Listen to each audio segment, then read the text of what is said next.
This chick is bad, that's for real.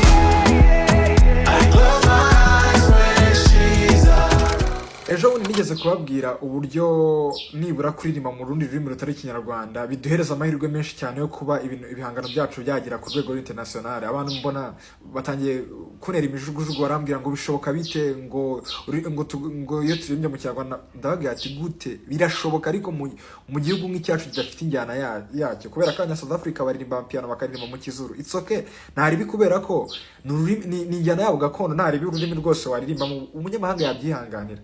Ariko twe kubera ko na njyana yacu biradusaba kuririmba mu rundi rurimi, either igiswahili cyangwa igifaransa cyangwa icyongereza. Mujye mureba nk'indirimbo zarebwe cyane, harimo Nimekupata Yesu, indirimbo ya Ambassadors. Nimekupata Yesu, nimepata yote. Ni igiswahili ifite miliyoni 33 zirenga. Indirimbo ita Slowly ya Medicine. Do you believe in love? Slowly ya Mediterranean 99 zirenga ubu yibanzageze no mu ijana.